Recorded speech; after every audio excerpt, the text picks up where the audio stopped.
नमस्कार, आदाब, सत श्री अकाल। मेरा नाम है जगदीप सिंह और आप देख रहे हो इनक्रिप्टिकल। आज है डे 23।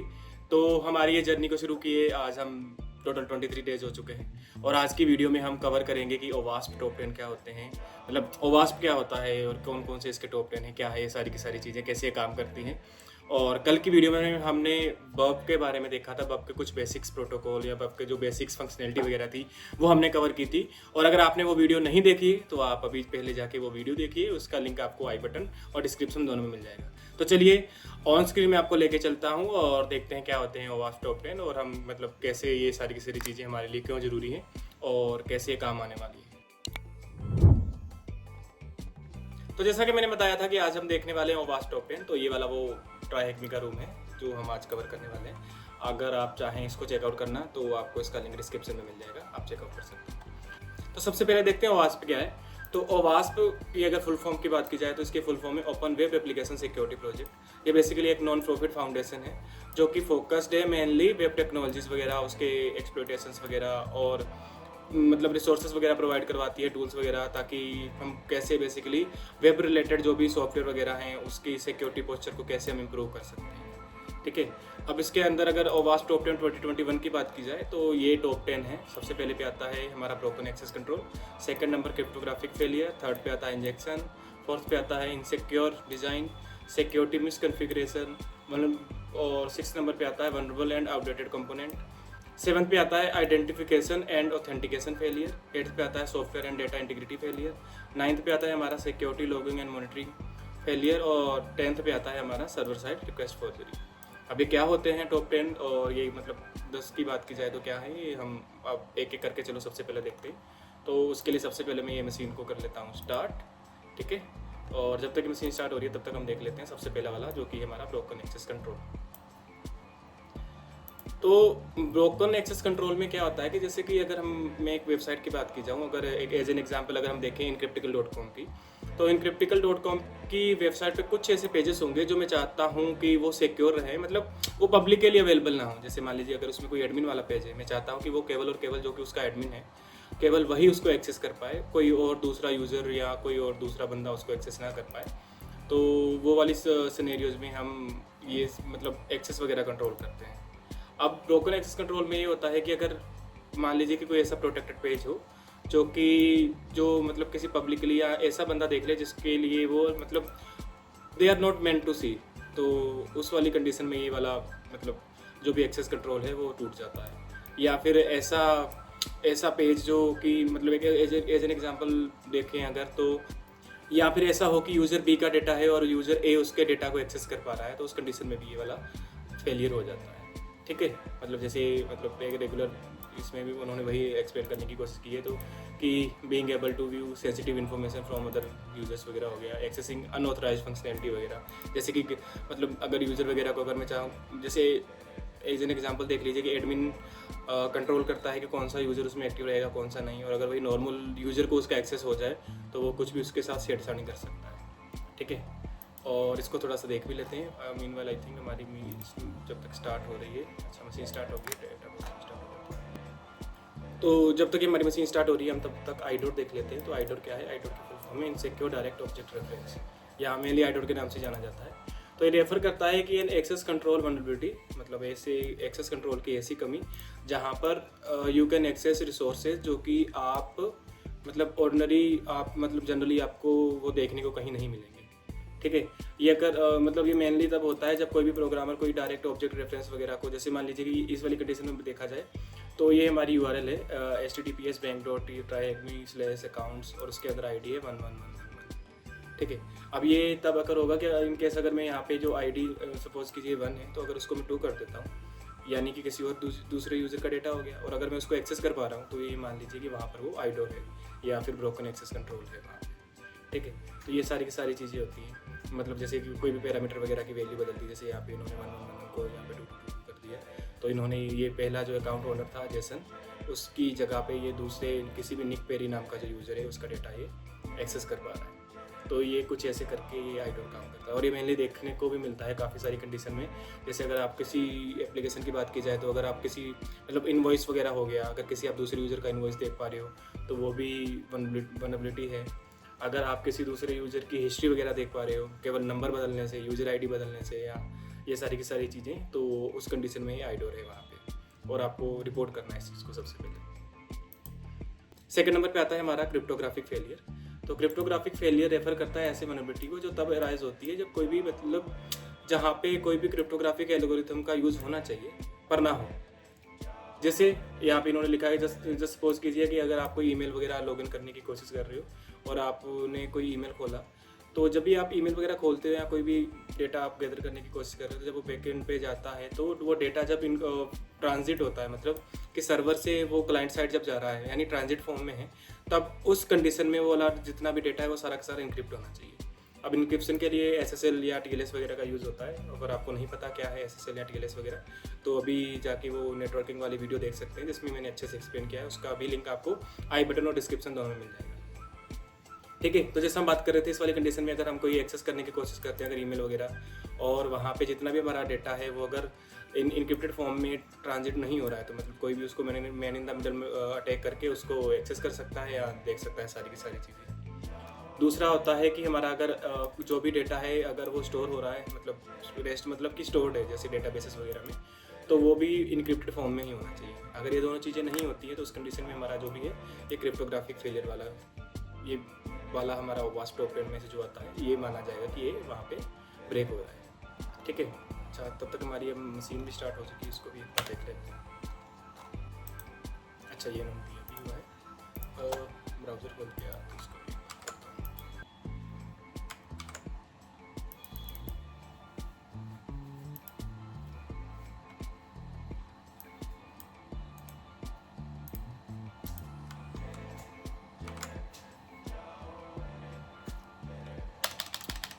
चलो मैं टाइप कर लेता हूँ जल्दी से, इसमें कोई दिक्कत आ रही है पता नहीं क्या है। HTTP://10 बहुत स्लो है यार ये, 1.26.234। ठीक है, हमें इसको लॉगिन करना है न्यू यूज़र में, उसके बाद TESP1234।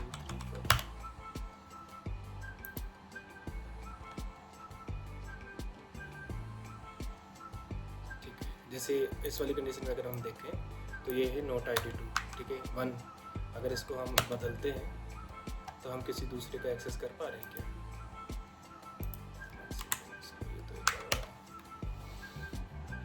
ठीक है, जैसे ये वाली कंडीशन में हम किसी दूसरे यूज़र का नोट वगैरह पढ़ पा रहे हैं, तो ऐसे करके आइडोर वगैरह काम करता है। तो थर्ड नंबर पे आता है हमारा इंजेक्शन वाला। तो आज की डेट में अगर देखा जाए तो इंजेक्शन फ्लॉज बहुत कॉमन हो चुके हैं जितने भी एप्लीकेशन वगैरह चल रहे हैं, चाहे MySQL इंजेक्शन वगैरह हो गया या फिर कमांड इंजेक्शन वगैरह हो गए, बहुत ईजिली मिल जाते हैं देखने को। ठीक है, तो होते क्या है, सबसे पहले आता है हमारा SQL injection. SQL injection basically ये तब अकर करता है जब यूज़र कंट्रोल कोई भी इनपुट हो और वो मतलब SQL क्वेरी वगैरह हमको डायरेक्टली पास कर दिया जाए। जैसे एज एन एग्जांपल मान लीजिए अगर आप लॉगिन फॉर्म है और लॉगिन फॉर्म में अगर आप एडमिन और यूज़र का जो भी बेसिकली यूज़र नेम और पासवर्ड डालने की जगह अगर वहाँ पे आप कोई भी SQL की क्वेरी वगैरह आप वहाँ पे ऐड कर देते हो और बैकएंड में बिना चेक हुए कि यूज़र ने क्या इनपुट में भेजा, बिना इनपुट वैलिडेशन पे, बिना अगर इनपुट वैलिडेशन के अगर वो डायरेक्टली उस क्वेरी को रन कर देते हैं, तो उस कंडीशन में हम SQL इंजेक्शन कर सकते हैं और जितना भी डेटा है डायरेक्टली जो कि हमें एक्सेस नहीं होना चाहिए वो हम सारा का सारा डेटा रिट्रीव कर सकते हैं, इवन मॉडिफाई कर सकते हैं, डिलीट भी कर सकते हैं। तो ये सारी चीज़ें होती हैं। कमांड इंजेक्शन में ये होता है कि जब मतलब ये भी सेम वही है कि अगर यूज़र का इनपुट अगर डायरेक्टली सिस्टम के लिए सिस्टम को पास कर दिया जाए एज अ कमांड समझ के, तो उस कंडीशन में अटैकर क्या कर सकता है, कोई भी जो भी उसकी कमांड वगैरह है वो सिस्टम पे डायरेक्टली या कोई भी सर्वर वगैरह पे डायरेक्टली रन कर सकता है और उसका एक्सेस वगैरह ले सकता है। ठीक है,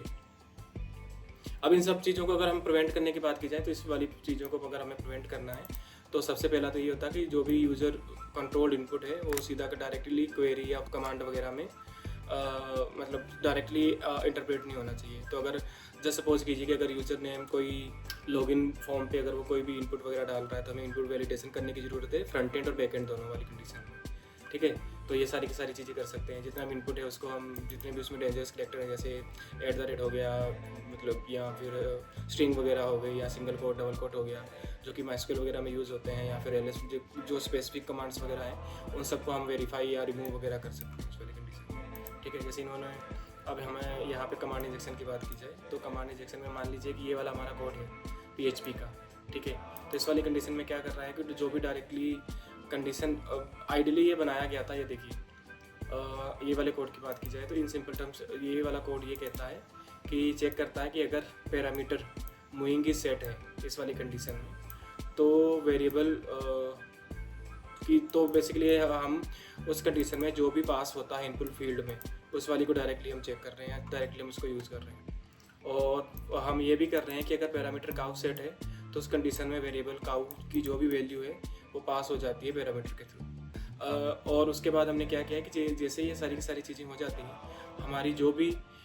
ये वाली फील्ड है उसको हम डायरेक्टली यहाँ पे ये पास थ्रू के मतलब यूज़ करके डायरेक्टली उसको सिस्टम पे हम रन करने की कोशिश कर रहे हैं। अब इस वाली कंडीशन में क्या होता है कि यूज़र अगर मान लीजिए कि यहाँ पे ये डॉलर का हुआ डॉलर मूविंग की जगह जो हम यहाँ पे एज ए इनपुट यूज़ कर रहे हैं, अगर वहाँ पे कोई भी डायरेक्ट स्ट्रिंग वगैरह डाल देता है या डायरेक्ट कोई भी कमांड वगैरह डाल देता है तो उस कंडीशन में ये वाली कमांड डायरेक्टली सिस्टम पे रन हो जाएगी। जैसे इन्होंने अगर बात की जाए तो एक्सपोर्ट करने की कोशिश की है, हाँ जैसे यहाँ पे इन्होंने डायरेक्ट स्ट्रिंग डाल दी। जैसे मान लीजिए कि ये वाला सर्च फील्ड थी जहाँ पे लिखा हुआ था ट्राई हैक मो समथिंग, तो उस वाली कंडीशन में ये वाला रिस्पॉन्स आ रहा था कि तो आइडियली डेवलपर यही समझ रहा था कि भाई ये जिस काम के लिए बना है उसी के लिए यूज़ करेगा, पर अटैकर का माइंडसेट थोड़ा अलग चलता है। तो इन्होंने क्या किया कि यहाँ पे जो इनपुट फील्ड थी वहाँ पे एक डायरेक्टली वो डाल दी कमांड इंजेक्शन। तो कमांड इंजेक्शन यहाँ पे उन्होंने डाल दिया डॉलर और हुए मैं कमांड रन कर दी। हुए मैं कमांड होती है पता करने के लिए कि मैं कौन सिस्टम पे। जैसे इसने रन किया उसने ये वाली जो भी उसकी वो थी कमांड उसको डायरेक्टली सर्वर पे रन किया और उसका जो भी रिस्पॉन्स था अपाचे वो यहाँ पे दिखा दिया। तो ऐसे करके उसने कमांड इंजेक्शन को ईजिली मैनिपुलेट किया, जो भी इसकी इनपुट फील्ड वगैरह थी और जो भी डिजायर्ड मतलब जो भी वो चाहता था वो सारा रिस्पॉन्स ये वहाँ पे प्रिंट कर सकता है। मतलब वो चाहे तो यहाँ पे फाइल्स वगैरह का डेटा चाहे पासवर्ड फाइल का हो गया या फिर जो भी मतलब यूजर्स वगैरह का डेटा है वो यहाँ पे वो प्रिंट करवा सकता है। ठीक है, उसके बाद 4th नंबर पे आता है हमारा insecure design. Insecure design refer करता है ऐसी वनबिलिटी को जो कि बेसिकली एक आर्किटेक्चर में कमियाँ हों। ठीक है, ये वनबिलिटी कोई भी मतलब इम्प्लीमेंटेशन वगैरह या कॉन्फ़िगरेशन की नहीं होती है, पर ये होती है कि वो एप्लीकेशन कैसे बिहेव कर रहा है, कैसे फ्लो कर रहा है स्टार्टिंग से। ठीक है, और मतलब ये मेनली ये बोल रहा है कि ये सारी चीज़ें होती हैं। कई बार बेसिकली ये होता है कि जैसे इस वाले एग्जांपल में उन्होंने बताया था कि इनसिक्योर डिज़ाइन वनबिलिटी मतलब कई बार डेवलपर की साइड से हो जाती है शॉर्टकट्स वगैरह लेने से कि जल्दी हो जाएगा, ईजी हो जाएगा। जैसे एक एग्जांपल मान लीजिए कि डेवलपर ने चाहा कि मैं अभी के लिए क्या करता हूँ कि जो भी OTP वाला पार्ट है वो डिसेबल कर देता हूँ क्योंकि मैं ही तो चेक कर रहा हूँ, क्योंकि ये तो डेवलपमेंट फेस में है ताकि क्विकली इसको टेस्ट हो जाएगा। बट वो जब भी ये वाला रिस्पॉन्स को या ये वाले डेटा को जब भी वो प्रोडक्शन वगैरह पे पुश करता है और ये वाली कंडीशन या ये वाला जो भी फॉर्मेट है वो हटाना भूल जाता है, तो जब भी वो अगर प्रोडक्शन पे ये सारी चीज़ पहुंच जाएगी तो वहाँ पे भी बेसिकली उसने क्या किया है सारे यूजर्स के लिए OTP को डिसेबल कर दिया है। तो ये सारी की सारी चीज़ें हो सकती हैं। अब दूसरे नंबर पे आता है इनसिक्योर पासवर्ड रीसेट। ठीक है, इस वाले में है जैसे कि हाँ अभी रिसेंटली कुछ टाइम पहले एक इंस्टाग्राम का भी एक वनबिलिटी आई थी जिसमें इंस्टाग्राम में पासवर्ड रीसेट वाली वो आई थी। अगर आपको देखना है तो उसके बारे में आप गूगल कर सकते हैं। और उसमें हुआ ये था, शॉर्टकट में बता देता हूँ कि इंस्टाग्राम बेसिकली क्या करता है कि यूज़र को पासवर्ड वगैरह रीसेट करने की ऑप्शन देता है, जो कि मेनली सभी देते हैं, through the forgotten password by sending them 6 digit code to their mobile number. ठीक है, OTP आएगा, वेरीफाई करो और उसके बाद जो भी पासवर्ड वगैरह रीसेट करो। अब इस कंडीशन में अगर कोई भी अटैकर चाहता है कि वो विक्टिम के अकाउंट को मतलब करे तो ईजिली इसको ब्रूट फोर्स कर सकता है। ठीक है, तो उस कंडीशन में इंस्टाग्राम ने क्या था रेट लिमिटिंग वगैरह तो इम्प्लीमेंट की थी, बट उस वाली कंडीशन में उसने IP वगैरह ब्लॉक नहीं किया था जहाँ तक मुझे याद है। तो अब इसमें क्या किया यूज़र ने, अटैकर कैसे कर रहा था कि 6 डिजिट के लिए उसने ब्रूट फोर्स किया और अब जैसे 250 के बाद उसका जो था IP बदल देता था। तो IP बदल देता था, यूज़र को लगता था कि मतलब इंस्टाग्राम को ये लगता था कि ये सारी की सारी चीज़ सही से आ रही है, और एट द मतलब कुछ टाइम बाद मान लीजिए कि यहाँ पे जैसे इस कंडीशन में थी कि 000251 ही उसका वो कोड था, तो वो सक्सेसफुली ऐसी कंडीशन में वो कर लेता है, मतलब इस चीज़ को वो ईजिली यूज़र का पासवर्ड वगैरह बदल सकता है। अब ऐसी कंडीशन में रेट लिमिटिंग अगर आप जैसे सेम जैसे इसमें भी लिखा हुआ था, अगर IP वगैरह पे आप करते हो तो वो भी मतलब एक हद तक ठीक है, पर अगर आपको सिक्योर करना है अच्छे से तो आपको रेट लिमिटिंग के अलावा जो भी आईपी वगैरह है उसको ब्लॉक करना ही है। उसके अलावा अगर आप चाहें तो टेम्प्रेरी जो भी अकाउंट पे ब्रूट फोर्स हो रहा है उसको भी आप ब्लॉक कर सकते हैं, ताकि मतलब उसको पासवर्ड रीसेट करने के लिए उसके बाद कोई ओटीपी वगैरह ही नहीं जाएगी या वैलिडेट ही नहीं कर पाएगा। ठीक है, तो ये सारी की सारी चीज़ें हम कर सकते हैं। उसके बाद आता है हमारा security misconfiguration. Security misconfiguration basically इस वाली कंडीशन में सिक्योरिटी मिसकॉन्फ़िगरेशन मेनली होती है कि जैसे सपोज कीजिए कि मेरा कोई एडब्ल्यूएस पे अकाउंट वगैरह है या S3 वगैरह बकेट वगैरह पे कोई अकाउंट वगैरह है एडब्ल्यूएस की, और मुझे जो मुझे एक्सेस मिलना चाहिए था जिस लेवल का, उससे ज़्यादा अगर मुझे ज़्यादा एक्सेस हुआ है, दिया गया हो, ठीक है, जैसे कि अननेसेसरी फीचर्स वगैरह इनेबल कर दिए, जैसे सर्विसेज पेज वगैरह हो गया, अकाउंट वगैरह प्रिविलेजेस वगैरह हो गई, ठीक है, डिफ़ॉल्ट अकाउंट वगैरह रखे गए हों, जैसे हम मतलब टेस्टिंग वाले फेज में रख देते हैं कि यूज़र नेम हो गया एडमिन और पासवर्ड भी हो गया एडमिन और पासवर्ड वगैरह ना रीसेट किए हों, तो ये सारी की सारी होती है। जैसे एरर मैसेज हों, जैसे अगर मान लीजिए कि मैं लॉगिन करने की कोशिश कर रहा हूँ और वहीं पे वो बता देता है कि भाई साहब आपका ईमेल गलत है या आपका पासवर्ड गलत है, तो उस वाली कंडीशन में अटैकर उस वाली मतलब जो भी एरर मैसेज है उसको यूज़ कर सकता है। जैसे मान लीजिए कि अगर मैं लॉगिन करने की कोशिश कर रहा हूँ और मुझे रिस्पॉन्स में ये लिखा रहा है कि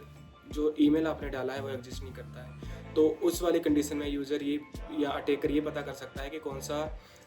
ईमेल है जिससे ऑलरेडी अकाउंट बना हुआ है। अगर उसको ये पता चल गया उसके बाद वो ब्रूट फोर्स वगैरह ये सारी की सारी चीज़ें टेक्निक 1 बाय 1 करने की कोशिश करेगा और चाहेगा कि वो जो भी अकाउंट है उसको वो अपनी साइड ले सके। ठीक है, तो ये सारी की सारी चीज़ें होती हैं। हाँ, HTTPS का जो भी सिक्योरिटी एड्रेस वगैरह ना लगाना, ये सारी की सारी होता है। तो ठीक है, उसके बाद हमारा 6 नंबर पे आता है वल्नरेबल एंड आउटडेटेड कंपोनेंट। मतलब मान लीजिए कि जैसे कि ओकेजनली आपने कोई कंपनी वगैरह बनाई है, उसमें ऐसी वल्नरेबिलिटीज़ हैं जो कि बेसिकली पब्लिकली अवेलेबल है। ऐसा मान लीजिए कि जैसे PHP का अभी वर्जन समथिंग चल रहा है, मान लीजिए कि 10 चल रहा है एज एन एग्जांपल, और आपकी जो एप्लीकेशन है उस पर आपने अभी भी PHP का वर्जन 8 यूज़ कर रहे हो। अब PHP का वर्जन अगर 8 की जगह 10 आया है, उसका रीज़न यही है कि PHP में कुछ ना कुछ कमियां होंगी, फीचर्स के अलावा कुछ ना कुछ बग्स वगैरह होंगे जो उन्होंने फिक्स किए होंगे। और अगर आपने टाइम रहते ही जो भी आपका सॉफ्टवेयर है उसको अपडेट नहीं किया है, तो एक अटैकर को मतलब जानने में ज़्यादा टाइम नहीं लगता है कि आप कौन सा वल्नरेबल एप्लीकेशन है, आप कौन सा वल्नरेबल सॉफ्टवेयर यूज़ कर रहे हो, और उसकी कमियों को यूज़ करके भी वो आपके जो भी सॉफ्टवेयर वगैरह है उसको एक्सप्लॉइट कर सकता है। ठीक है, जैसे इस वाले एग्जांपल में उन्होंने बताया था कि कोई वेब एप्लीकेशन है वो ये वाला यूज़ कर रहा है, ठीक है, नोस्ट्रोमो 1.9.6 जो कि बहुत पुराना है। और अगर हमें देखना हो तो एक्सप्लॉइट DB पे जाके हम देख सकते हैं, जैसे इस वाले एग्जांपल में दिखाऊंगे, तो इन्होंने सर्च किया हुआ है ये वाला नोस्ट्रोमो 1.6 पॉइंट समथिंग। ठीक है, अगर मैं यहाँ पे सर्च करूँ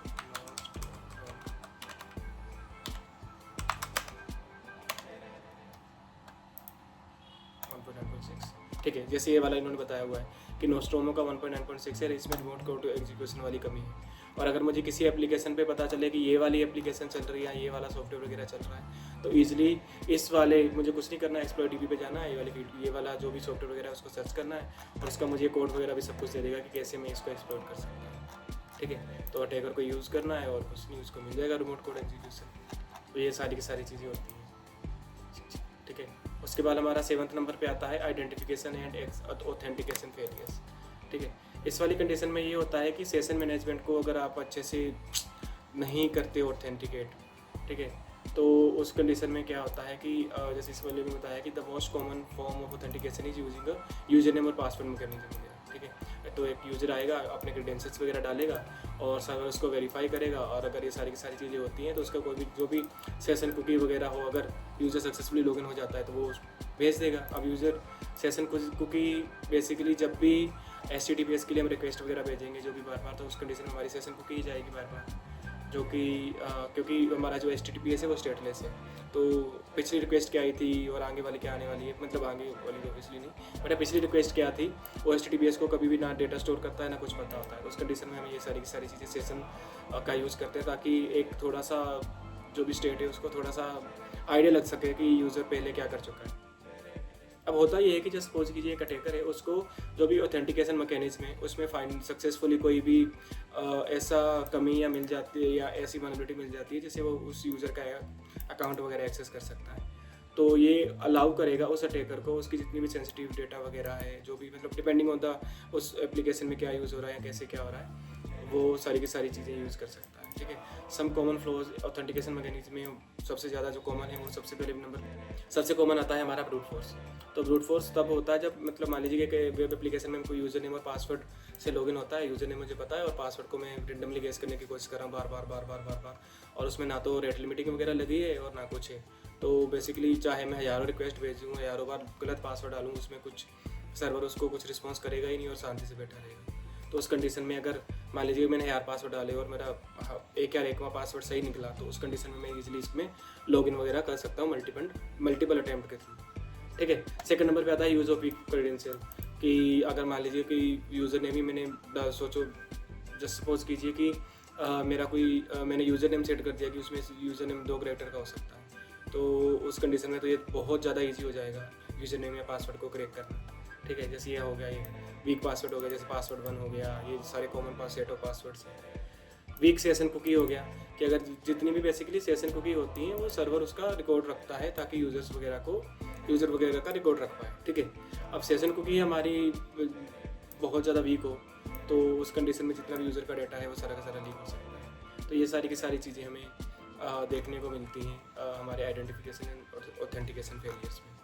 अब इनको कैसे हम अवॉइड कर सकते हैं, तो उस कंडीशन में अगर हमें इसको करना हो, अवॉइड करना हो, मिटिगेट करना हो, तो उस कंडीशन में जो भी पासवर्ड हमें इन्फोर्स करना होगा कि एक स्ट्रॉन्ग पासवर्ड पॉलिसी हो, मतलब मिनिमम में भी आज के डेट में अगर देखा जाए तो 12 कैरेक्टर होना चाहिए, उसमें मतलब लोअर केस होना चाहिए, अपर केस होना चाहिए, नंबर होना चाहिए और स्पेशल कैरेक्टर वगैरह होना चाहिए। सारी की सारी हम कंडीशंस लगा सकते हैं। दूसरे नंबर पे आता है ब्रूट फोर्स वाला, तो इस कंडीशन में हम ऑटोमेटिक लॉकआउट पॉलिसी लेके आ सकते हैं। तो उस कंडीशन में ये होगा कि जस्ट सपोज कीजिए कि अगर यूज़र पासवर्ड रीसेट करने की कोशिश कर रहा है और वो 4 या 5 बार डिपेंडिंग ऑन उस क्या हम कंडीशन लेके आते हैं, अगर 4-5 बार वो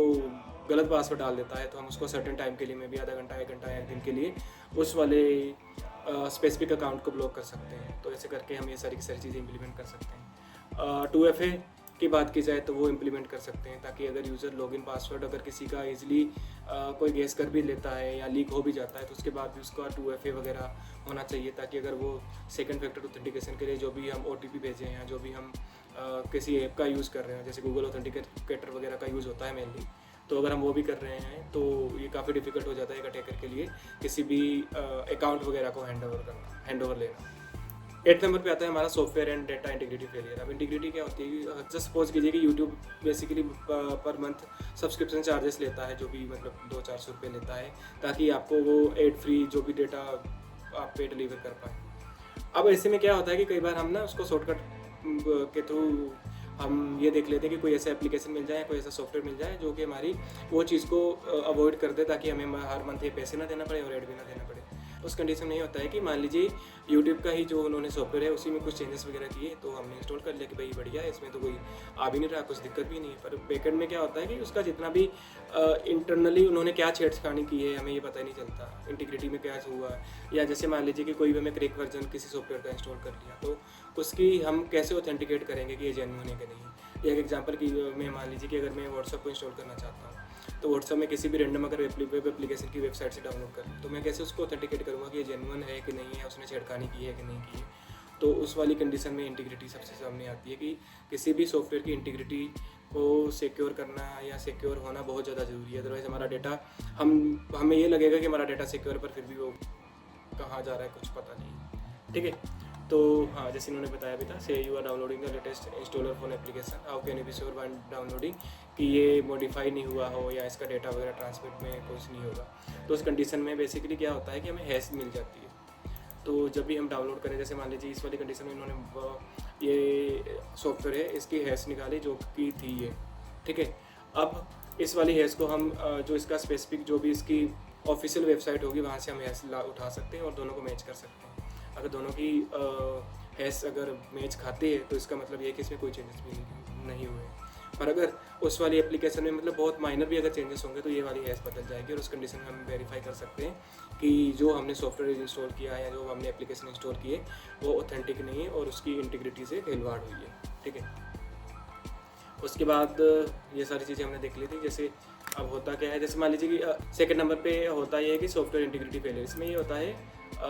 कि जैसे मान लीजिए कि अगर आपने कोई वेब एप्लीकेशन है उसमें आप थर्ड पार्टी लाइब्रेरीज वगैरह यूज़ करते हो, तो जाके जो भी एक्सटर्नल डेटा वगैरह जैसे jQuery आप कोई भी स्क्रिप्ट वगैरह रन कर रहे हो, क्या कर रहे हो, कैसे भी है।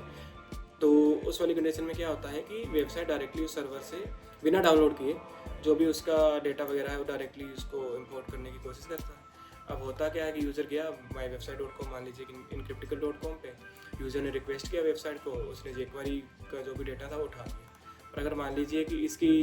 हम jQuery वाली जो भी हम ये उठा रहे हैं, अगर ये ऑफिशियल उससे ना उठा रहे हो जो भी CDN वगैरह है, तो हो सकता है इसका भी वो मैनिपुलेट किया हो। इसका भी मान लो कि हम ये सोच रहे हैं कि भाई हम तो jQuery मतलब जो JS उठा रहे हैं वो एक ऑथेंटिकेटेड उससे उठा रहे हैं, बट हो सकता है रिस्पॉन्स में कुछ और भेज रहा हूँ। तो कुछ ऐसे करके हम ये सारी की सारी चीज़ें इंटीग्रिटी वाली भी चेक कर सकते हैं और बेसिकली इसको वेरीफाई कर सकते हैं। उसके बाद हमारा आता है 9th नंबर पे security logging and monitoring failure. इस वाली कंडीशन में ये होता है कि मान लीजिए कि अगर मैं ब्रूट फोर्स करने की कोशिश कर रहा हूँ, मान लीजिए मैंने हैरों ब्रूट फोर्स वगैरह कर दिए, ये कर दिए, बट बैकएंड में जो भी सर्वर था उसके पास कोई लॉग ही नहीं है। तो अगर मैं चेक भी करना चाहूँ सर्वर के थ्रू कि मैंने कौन सा ऐसा यूज़र है जो ब्रूट फोर्स करने की कोशिश कर रहा है, कौन सा वो IP है या कौन सा वो API एंड पॉइंट है जिस पे मैं कोशिश करने की मतलब ब्रूट फोर्स करने की कोशिश कर रहा हूँ, तो वो पता ही नहीं कर सकते क्योंकि हमारे पास लॉग स्टोर नहीं हो रहे। तो सिक्योरिटी लॉगिंग में वही होता है ताकि हमें रेगुलरली जितने भी डैमेजेस वगैरह हों, छोटे मोटे या कुछ भी होता है, वो सारी की सारी चीज़ें हम चेक कर सकते हैं और देख सकते हैं। 10th नंबर पे आता है हमारा SSRF। उस वाले में ये होता है कि सपोज कीजिए आपका कोई वेब एप्लीकेशन है, वो इंटरनली आपके दूसरे वेब एप्लीकेशन से कोई भी डेटा, जैसे मान लीजिए इमेजेस वगैरह उठाना हो गया या कोई किसी भी फॉर्म का डेटा वो उठा रहा है, पर ये दूसरा वाला अगर आपका सर्वर है ये पब्लिकली एक्सेसिबल नहीं है, ये केवल और केवल आपके इंटरनल यूजर्स के लिए है। पर समहाउ मैं आपके पहले वाले एप्लीकेशंस को, जो भी हमारी वेब एप्लीकेशन है, उसको ऐसे कुछ मैनिपुलेट करूँ या कुछ उसके साथ ऐसे चेंजेस करूँ कि इस वाले दूसरे वाले वेब एप्लीकेशन पे मैं कनेक्ट कर सकता हूँ और उस पर कोई भी रिक्वेस्ट भेज सकता हूँ जो कि इंटेंटेड नहीं होती है किसी भी पब्लिकली यूज़र के लिए। तो उस कंडीशन में मैं सर्वर साइड रिक्वेस्ट फॉरवर्ड कर सकता हूँ। ठीक है, होती कैसे, जैसे इस वाली कंडीशन में मान लीजिए कि मैंने एक रिक्वेस्ट भेजी SMS के लिए और वो वाली इंटरनली SMS की जो रिक्वेस्ट थी वो गई हमारी दूसरी क्वेरी बन के दूसरे वाले वेब एप्लीकेशन पे। पर उस वाली कंडीशन में मैं उसको अगर मैं अपडेट कर देता हूँ या कुछ उसमें एडिट वगैरह कर देता हूँ, तो उस वाली कंडीशन में मैं जो